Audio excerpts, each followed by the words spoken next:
శ్రీమాత్రే నమ. జయ గురు దత్తాత్రేయ నమ. ఈ వీడియోలో మనం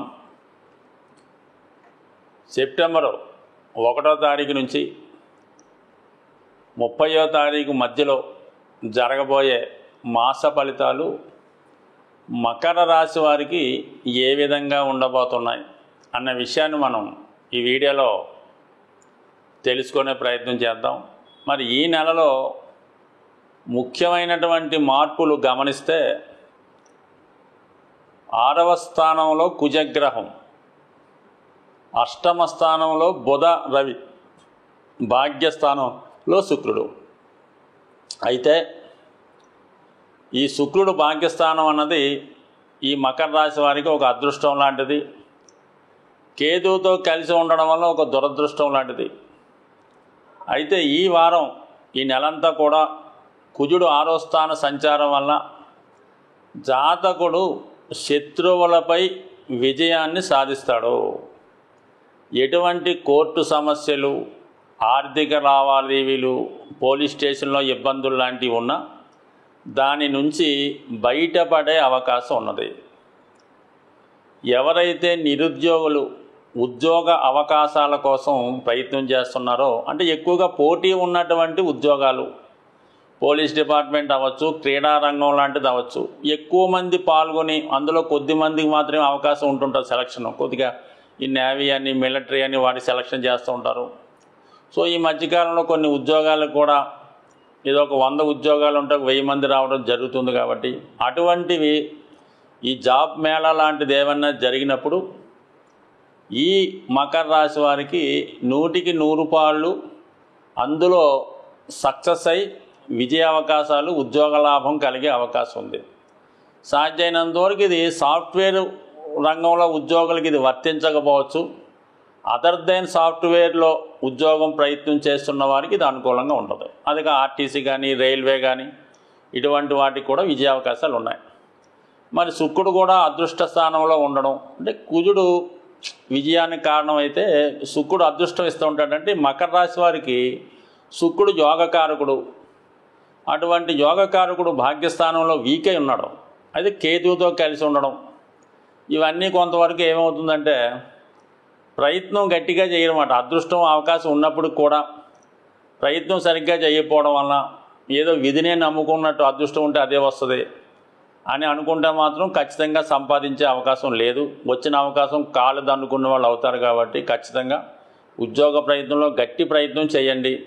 ఇతరుల మీద ఆధారపడకుండా వ్యక్తిగతంగానే సాధించే ప్రయత్నం చేయండి. ఇంకోటి ఏంటంటే ఇది పురుషులకు ఎక్కువ విజయ అవకాశాలు ఉన్నాయి.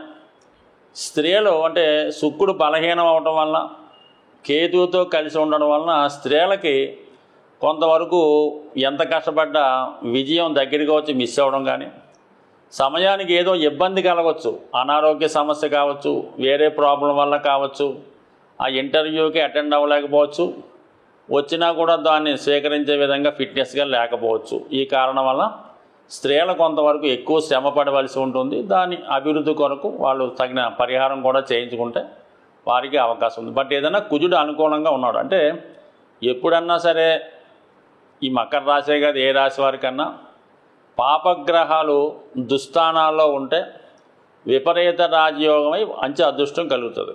అదే శుభగ్రహాలు పాపస్థానాల్లో ఉంటే 100% ఇబ్బంది కలుగుతారు. కుజుడు బలంగా ఉన్నాడు, శుక్రుడు బలహీనం అవటం వల్ల ఇబ్బంది పెడుతున్నాడు.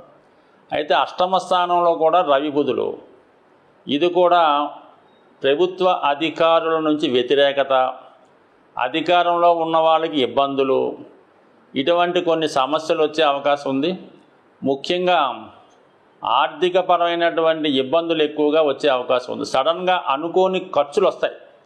అది ఏదన్నా ప్రభుత్వానికి చెల్లించినటువంటి జిఎస్టీ ట్యాక్స్లు అవ్వచ్చు, గతంలో చెల్లించవలసినటువంటి బంధువులకు ఇవ్వాల్సినటువంటి డబ్బులన్నా అవ్వచ్చు, లేదా ఏదన్నా అపకీర్తి సంబంధించింది కుటుంబ సభ్యులు ఏదైనా ఇబ్బందుల్లో పడడం కానీ, వాళ్ళకి అనారోగ్యం కలగడం వల్ల కానీ సడన్గా కొన్ని ఖర్చులు మిమ్మల్ని ఇబ్బంది పెట్టే అవకాశం ఉంది.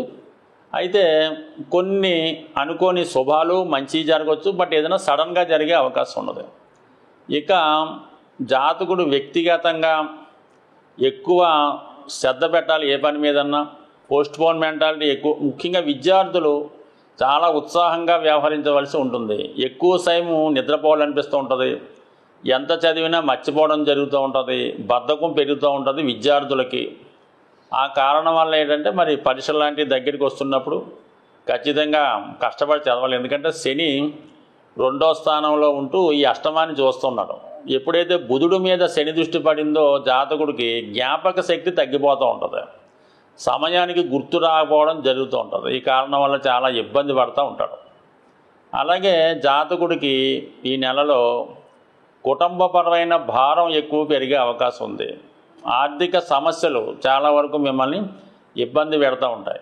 కొన్ని అదనపు బాధ్యతలు మీ మీద పడడం వల్ల ఆల్రెడీ ఆర్థిక పరంగా ఇబ్బందుల్లో ఉన్న వాళ్ళకి మరీ ఆర్థిక పరిస్థితి కృంగతీసే అవకాశం ఉంది.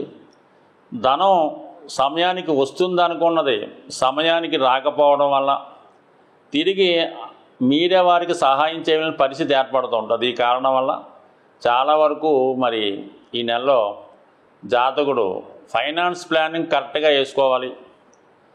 కంపల్సరీ బాధ్యతలు కంపల్సరీగా పే చేయవలసినవే చెల్లించి ఏవైనా వాయిదా వేసుకొని ఉంటే టెంపరీగా వాయిదా వేసుకుంటే మంచిది. సో ఇవన్నీ ఇలాగ ఉన్నప్పుడు కూడా గురువు యొక్క దృష్టి, భాగ్య దృష్టి జాతకుడికి రాశి మీద పడడం వల్ల ఒక విధంగా అన్ని సమస్యలు కూడా ఆఖరి నిమిషంలో భగవంతుని అనుగ్రహంతో సాల్వ్ అయ్యే అవకాశం ఉంది. మీరు నిదానంగా ఓర్పుతో వ్యవహరిస్తే మంచి టైం కోసం ఎదురు చూస్తే ఏమాత్రం తొందరపడకుండా ఉంటే అన్ని సమస్యలు సంపూర్ణంగా దైవ బలంతో పరిష్కారం అయ్యే అవకాశం ఉంటుంది. మరి ఈ సెప్టెంబర్ నెలలో మనకి ఎక్కువగా భాద్రపద మాసం నడుస్తూ ఉంటుంది.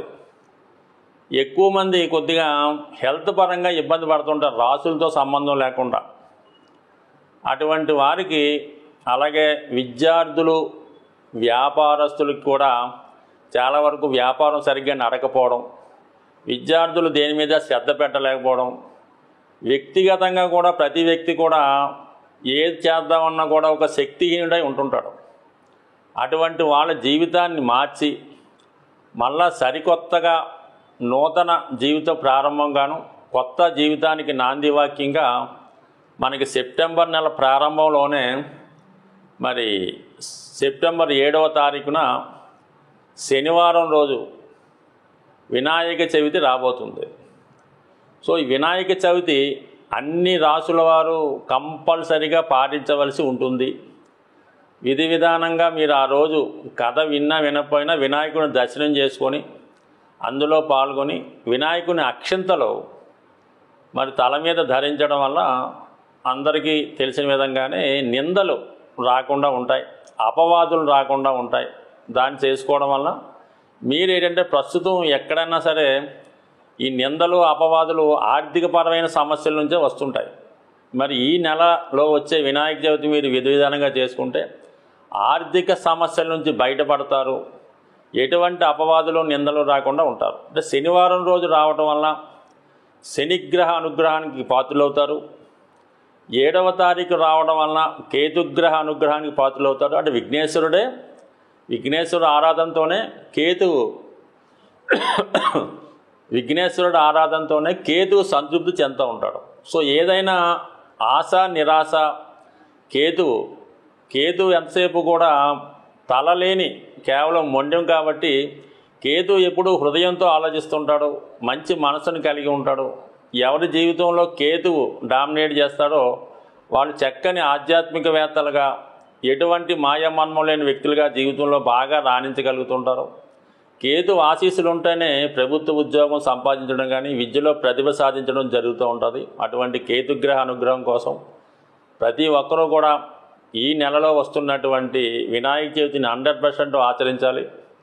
అవకాశం లేని వారు విఘ్నేశ్వరుడు ఆలయాన్ని దర్శించడం, అక్కడ విధి విధానంగా స్వామిని దర్శించుకొని అక్షంతలు తలపైన వేసుకోవడం, అది కాని పక్షంలో బయట మండపాల్లో విఘ్నేశ్వరుడు ప్రతిష్ఠ జరిగినప్పుడు ఆ సమయంలో పాల్గొనడం, అలాగే విఘ్నేశ్వరుడు నిమజ్జనంలో పాల్గొనడం వల్ల కూడా మీ సర్వ కష్టాలు కూడా మరి నిమజ్జనం అవుతూ ఉంటాయి, అంతే ఆ గంగలో కలిసిపోతుంటాయి. కాబట్టి ఖచ్చితంగా ఓపిక ఉన్న వాళ్ళు ఈ నవరాత్రులు చేసుకోవచ్చు, 3 రోజులు చేసుకోవచ్చు, ఏకరాత్రి చేసుకోవడం వల్ల మరి రాబోయే ఆశ్వీజ మాసం నుంచి 100% మీ విధి విధానం మారుతూ ఉంటుంది. ఏదో కారణం వల్ల చాలామందికి వినాయక చవితి చేసుకునే అవకాశం కూడా రాదు. అటువంటి వాళ్ళు మరి ఆ అవకాశాన్ని కోల్పోయిన వాళ్ళు ఎవరైనా ఉంటే మరి రాబోయే సంకష్ట చతుర్థి రోజు కూడా విధి విధానంగా చేసుకుంటే ఈ దోషం పోయి మళ్ళీ కొత్తగా వాళ్ళ జీవితంలో చికాకులు తొలగే అవకాశం ఉంటుంది. స్వస్తి.